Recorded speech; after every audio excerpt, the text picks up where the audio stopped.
Existe uma guerra invisível acontecendo agora mesmo na sua casa.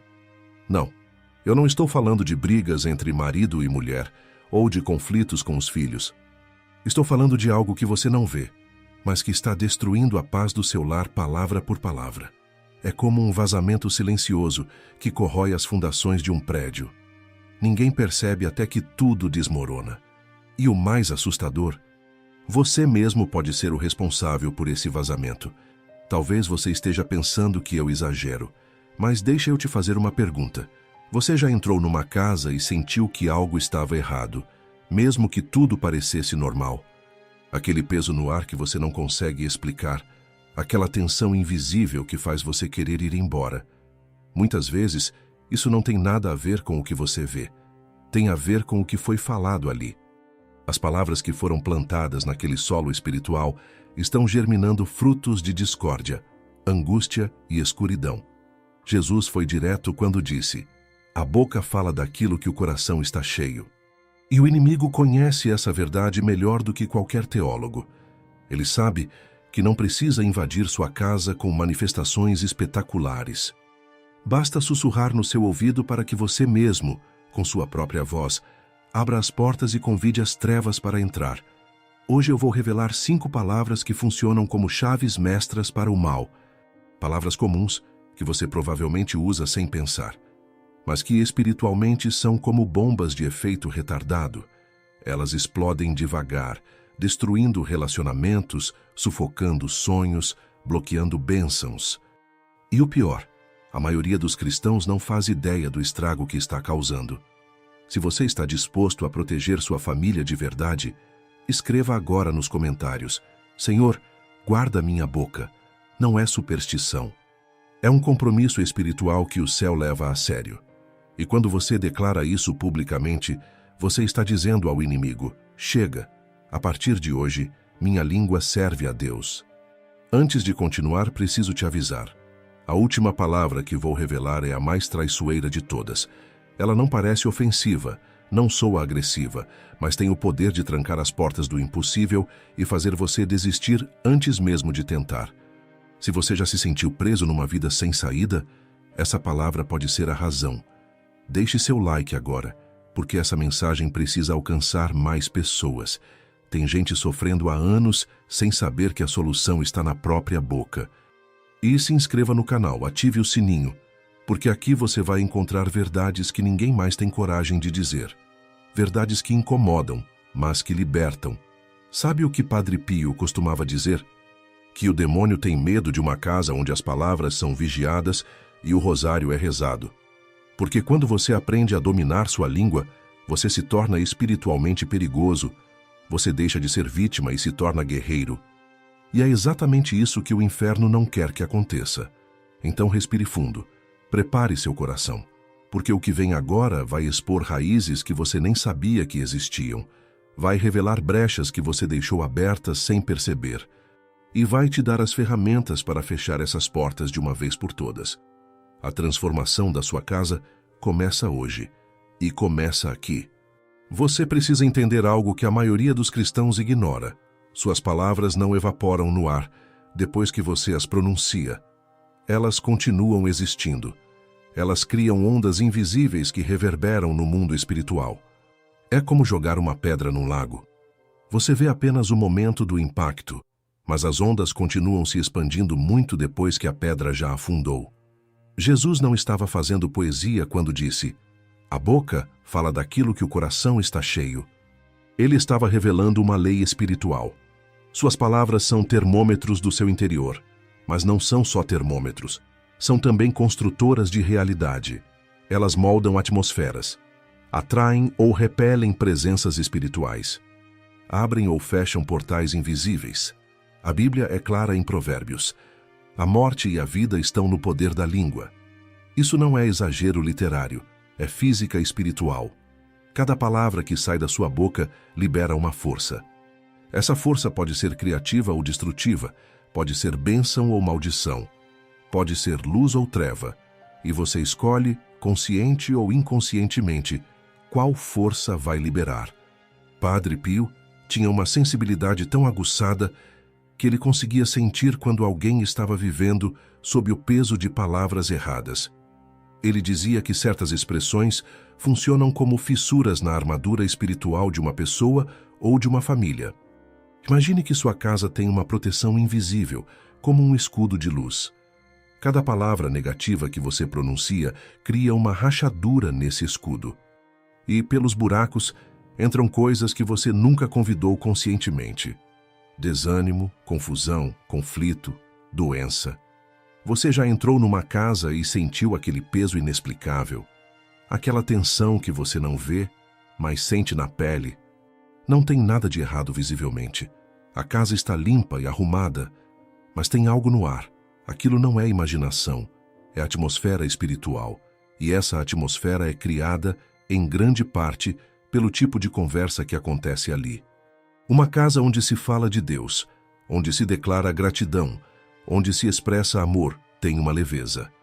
Mas uma casa onde se profere ódio, onde se decreta fracasso, onde se cultiva queixa, fica densa, pesada, sufocante. Deixa eu te contar algo que vi acontecer. Uma família vivia num inferno de brigas constantes. Ninguém se entendia. Os filhos adoeciam sem motivo aparente. O dinheiro evaporava. Até que eles foram confrontados num retiro. Que tipo de palavras vocês usam em casa? E aí começou a revelação. O pai vivia dizendo que odiava a vida dele. A mãe repetia como um mantra que a família era um fardo. Os filhos cresceram ouvindo que eram problemáticos, difíceis, uma cruz. A casa inteira estava contaminada por decretos de morte. Quando eles perceberam isso, fizeram um pacto. Decidiram vigiar cada palavra. Nos primeiros dias foi um choque. Eles descobriram que quase não conseguiam conversar sem usar expressões negativas. Mas perseveraram. Trocaram maldição por bênção. Trocaram queixa por gratidão. E em poucas semanas, algo mudou. As brigas diminuíram. A paz começou a voltar. As crianças melhoraram. Foi como se alguém tivesse aberto as janelas e deixado o ar puro entrar. Isso não é magia. É princípio bíblico. Deus criou o universo com palavras. Haja luz, e a luz existiu. Nós fomos feitos à imagem de Deus. Isso significa que nossas palavras também têm poder criativo. Quando você declara algo com fé, você está liberando força criadora. Mas quando você declara algo negativo repetidamente, você está criando também, só que está criando destruição. Por isso eu vou revelar agora 5 palavras específicas que você precisa eliminar. Não são as únicas palavras perigosas, mas são as mais comuns e as mais devastadoras. São palavras que milhões de cristãos usam todos os dias, sem saber que estão desarmando a própria proteção espiritual. Prepare-se, porque reconhecer essas palavras na sua boca pode doer, mas é uma dor necessária. É a dor da cirurgia que remove o tumor antes que ele te mate. Primeira palavra: ódio. A primeira palavra que precisa desaparecer do seu vocabulário é tão comum que você provavelmente a usou hoje sem perceber. É uma palavra de 4 letras que parece inofensiva quando escapa num momento de frustração. Mas, espiritualmente, é como jogar gasolina numa fogueira invisível. Ódio. Ah, mas eu só disse que odeio segunda-feira. Eu só falei que odeio essa situação. Você acha que é só um desabafo. Mas vou te contar algo que Padre Pio revelou e que poucos levam a sério. Cada vez que você pronuncia a palavra ódio, você está acendendo uma vela no altar errado. Você está invocando o oposto do Espírito Santo. Porque Deus é amor, e ódio é a linguagem do inferno. Pensa comigo. Quando você diz, eu odeio meu trabalho, o que você está decretando? Que o lugar onde você passa a maior parte do seu dia é digno de repulsa. Você está criando uma prisão emocional.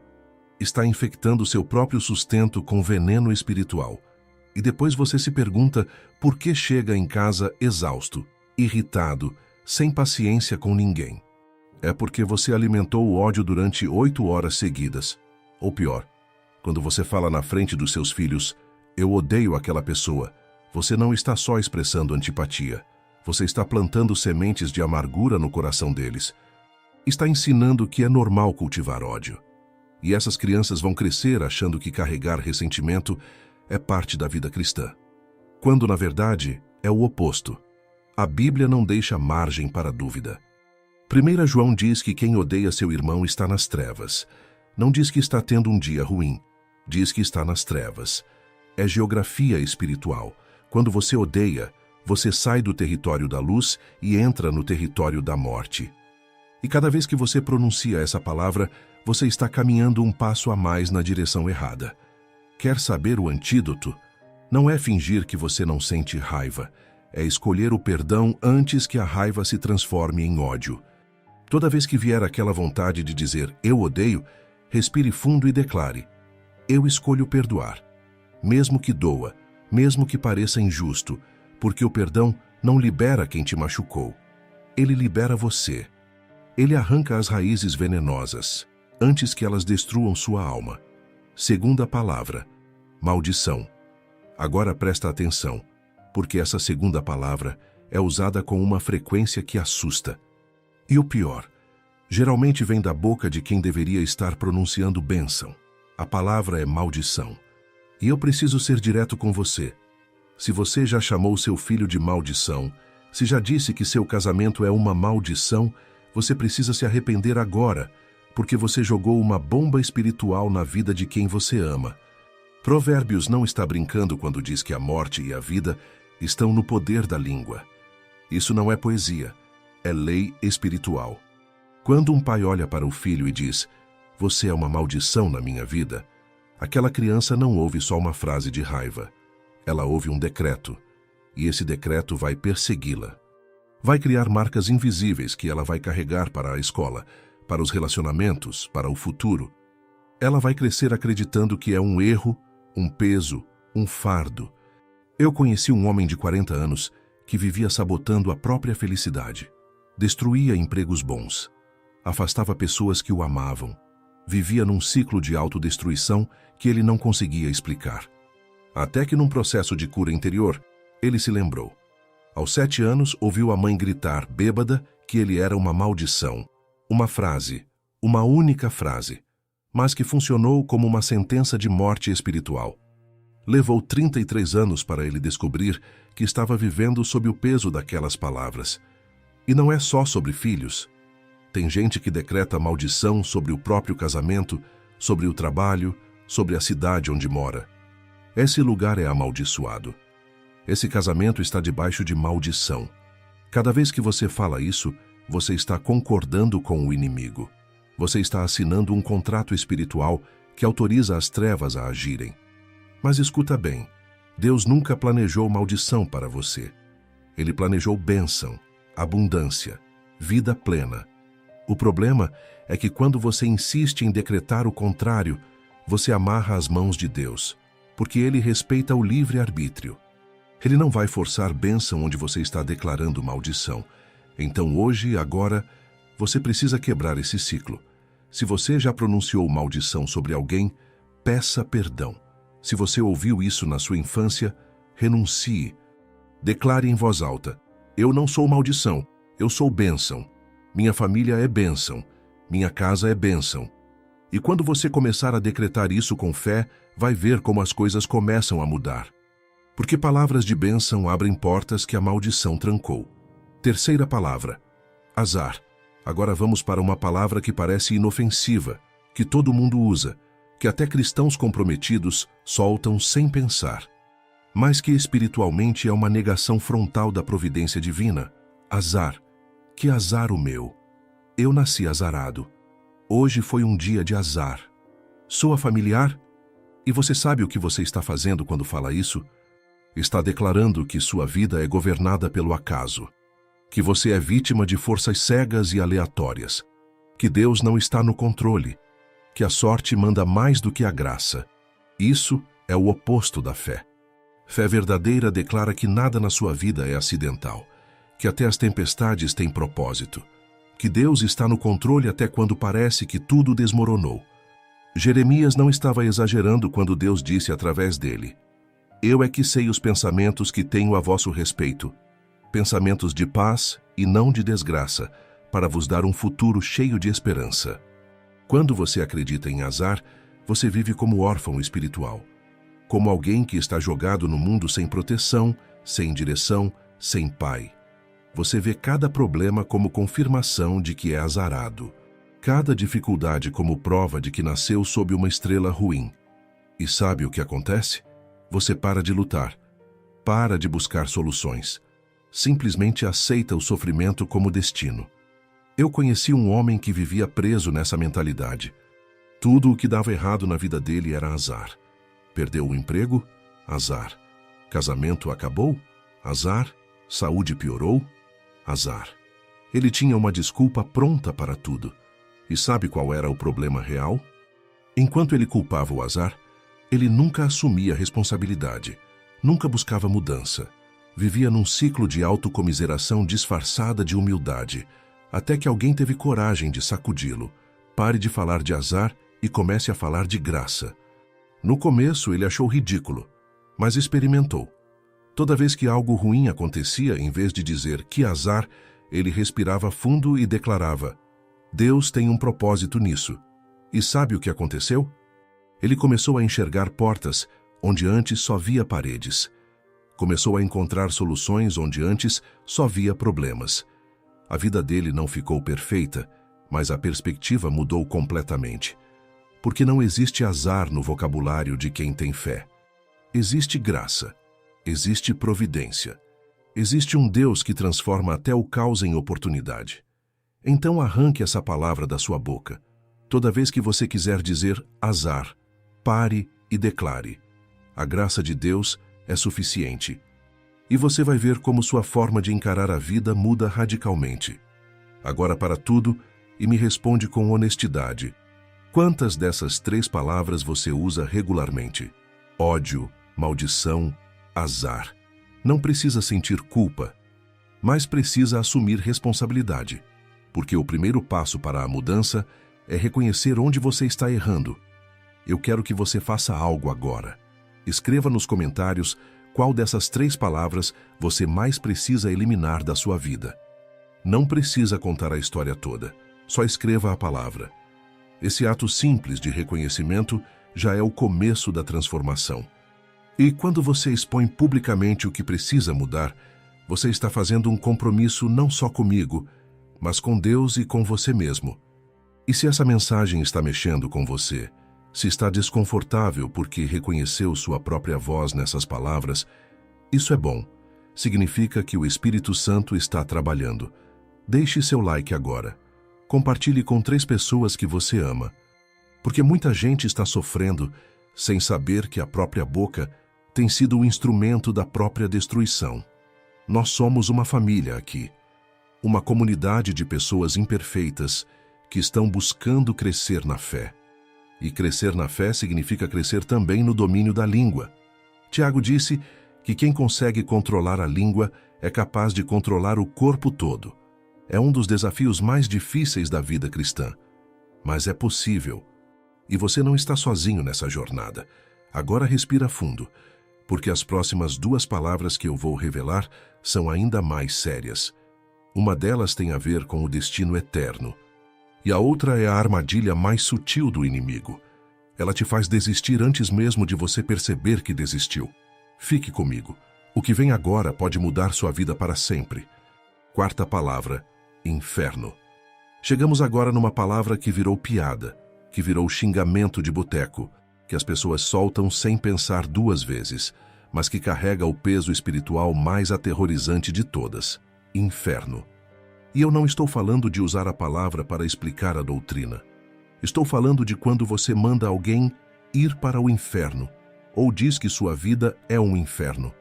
Você sabe o que é o inferno de verdade? Não é metáfora, não é figura de linguagem. É o lugar de tormento eterno onde não existe mais esperança, mais amor, mais luz. É a separação definitiva de Deus. E quando você usa essa palavra como insulto, você está desejando isso para alguém. Você está decretando condenação eterna. Mesmo que seja num momento de raiva, mesmo que você não acredite que tem poder, espiritualmente você está abrindo uma porta. Padre Pio teve visões do inferno. Ele viu as almas atormentadas. Viu o desespero eterno. E por isso ele implorava: nunca, nunca desejem o inferno para ninguém, nem para o pior inimigo, porque o inferno é pior do que qualquer mente humana consegue imaginar. É a ausência total de tudo o que torna a existência suportável. E tem mais: quando você diz que sua vida é um inferno, você está blasfemando contra a providência de Deus. Por mais difícil que seja a sua situação aqui na Terra, ela não é o inferno. Você ainda respira, ainda tem chance de mudança, ainda pode se arrepender, recomeçar, encontrar Deus. No inferno verdadeiro, não existe essa possibilidade. É o fim de toda esperança. Então pare agora de usar essa palavra de forma leviana. Quando você sentir raiva, quando quiser xingar, escolha outras palavras.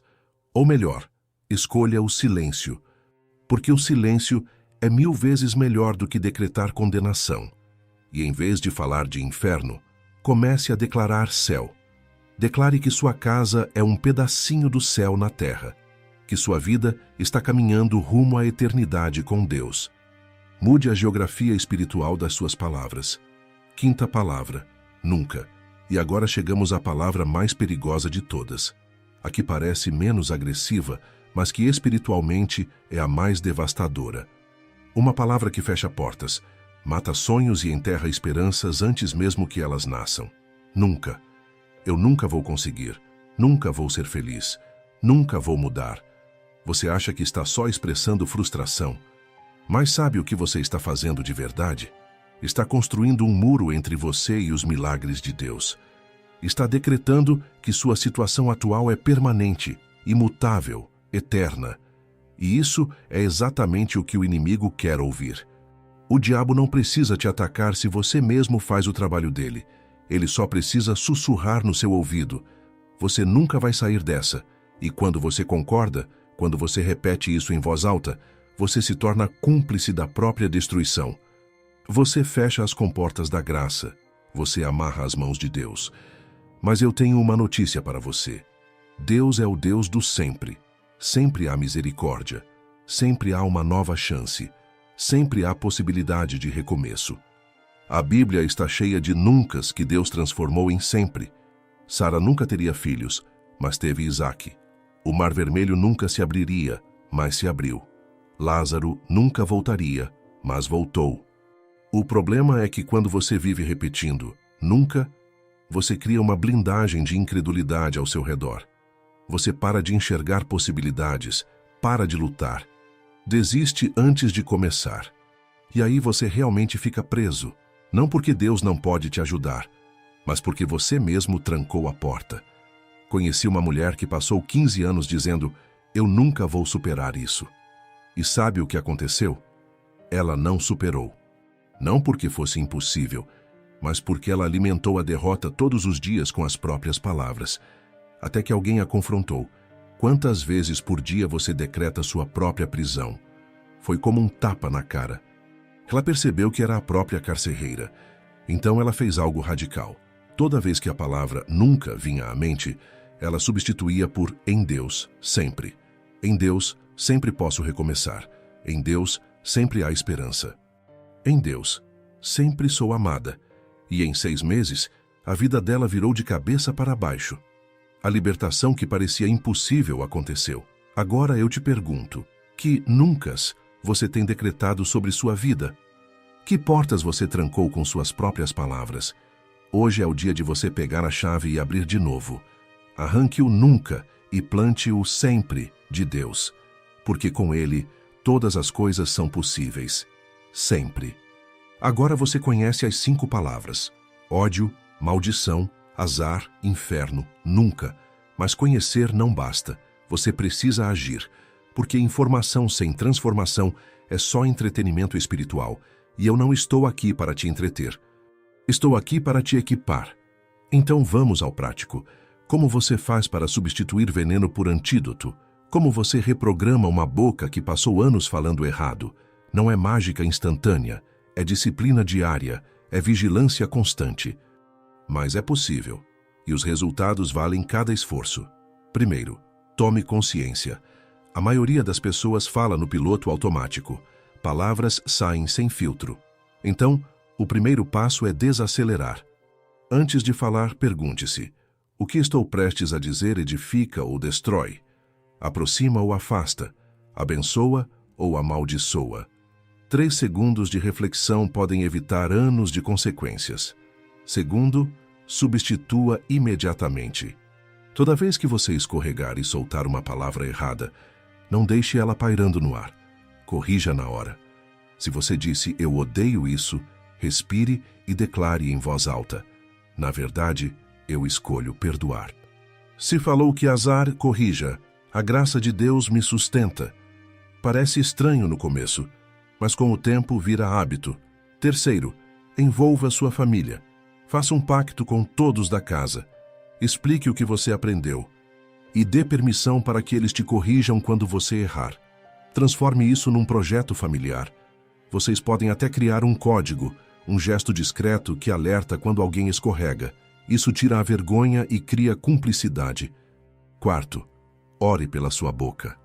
Toda manhã antes de começar o dia, faça uma oração simples. Senhor, guarda minha boca hoje. Que cada palavra que sair dos meus lábios seja digna de ti. Peça ao Espírito Santo que te dê sensibilidade. Que ele te cutuque por dentro quando você estiver prestes a falar errado. Ele faz isso. Mas você precisa pedir e estar atento. Quinto, encha seu coração com o certo.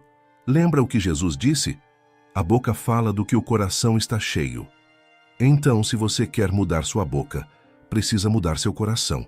Leia a Bíblia, ouça louvores, consuma conteúdo que edifica, porque se seu coração está cheio de lixo, sua boca vai falar lixo. Mas se seu coração está cheio da palavra, sua boca vai jorrar vida. Deixa eu te contar uma história final. Conheci uma família que estava à beira do colapso, divórcio iminente, filhos rebeldes, dívidas acumuladas, tudo estava desmoronando. Então eles fizeram algo radical. Consagraram o vocabulário da casa inteira. Colocaram versículos sobre o poder da língua em cada cômodo. Fizeram reuniões semanais para prestarem contas uns aos outros. E em 6 meses, a casa virou do avesso. O casamento foi restaurado. Os filhos voltaram. As finanças se organizaram. Não foi milagre da noite para o dia. Foi obediência diária. Foi vigilância constante. Foi escolher, palavra por palavra, construir em vez de destruir. E Deus honrou, porque quando você faz a sua parte, Ele sempre faz a parte dele. Então não deixe isso só na teoria. Comece hoje, agora, na próxima conversa que você tiver, vigie sua língua, escolha suas palavras. E você vai perceber como a atmosfera ao seu redor começa a mudar. Como relacionamentos melhoram, como oportunidades surgem, como a paz volta. Padre Pio dizia que uma casa onde as palavras são vigiadas e o rosário é rezado se torna um santuário. Um pedaço do céu na terra. E isso não é privilégio de santos. É possibilidade para qualquer família que decidir levar isso a sério, inclusive a sua. Então chegamos ao fim. Mas não é um fim, é um começo. Porque hoje você tomou conhecimento de algo que a maioria dos cristãos ignora: o poder devastador ou transformador das suas palavras. E agora você não pode mais fingir que não sabe. Você tem uma escolha clara na sua frente. Pode deixar esse vídeo passar como mais um conteúdo interessante que você assistiu e esqueceu em 2 horas. Ou pode decidir que hoje é o dia em que tudo muda. Que sua casa vai deixar de ser um campo de batalha espiritual e vai se tornar um santuário. E essa decisão não é emocional, é prática. É agir. As 5 palavras estão reveladas: ódio, maldição, azar, inferno, nunca. Você sabe agora o estrago que elas causam. Sabe as portas que elas abrem para o inimigo. Sabe como elas bloqueiam a graça e sufocam os milagres. Não tem mais desculpa. A ignorância acabou. Agora é responsabilidade. Então eu quero que você faça algo muito específico agora. Escreva nos comentários o nome da sua família e qual dessas 5 palavras você mais precisa eliminar. Pode ser uma, podem ser todas. O importante é você assumir esse compromisso publicamente, porque quando você declara isso, você está fazendo um pacto. E nós, essa comunidade de fé, vamos orar por você. Vamos pedir que Nossa Senhora cubra sua família e te dê forças para vencer essa batalha.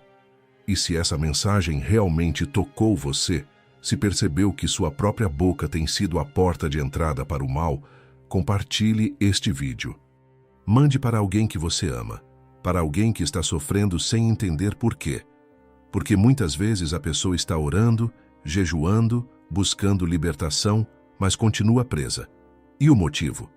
Ela mesma está decretando a própria prisão com as palavras que fala. Se você ainda não se inscreveu no canal, clique agora no botão de inscrição. Ative as notificações. Porque aqui você vai encontrar verdades que transformam, que libertam, que equipam. E se você quer nos ajudar a alcançar mais pessoas com essa mensagem, considere se tornar membro do canal. Seu apoio faz diferença real. Juntos, somos mais fortes. Eu vou encerrar com uma bênção sobre você.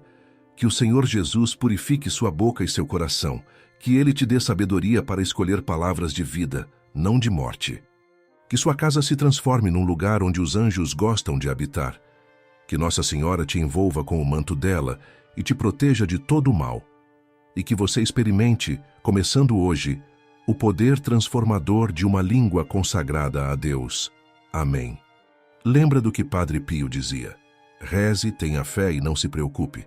A proteção que você busca está mais perto do que você imagina. Ela começa na sua boca.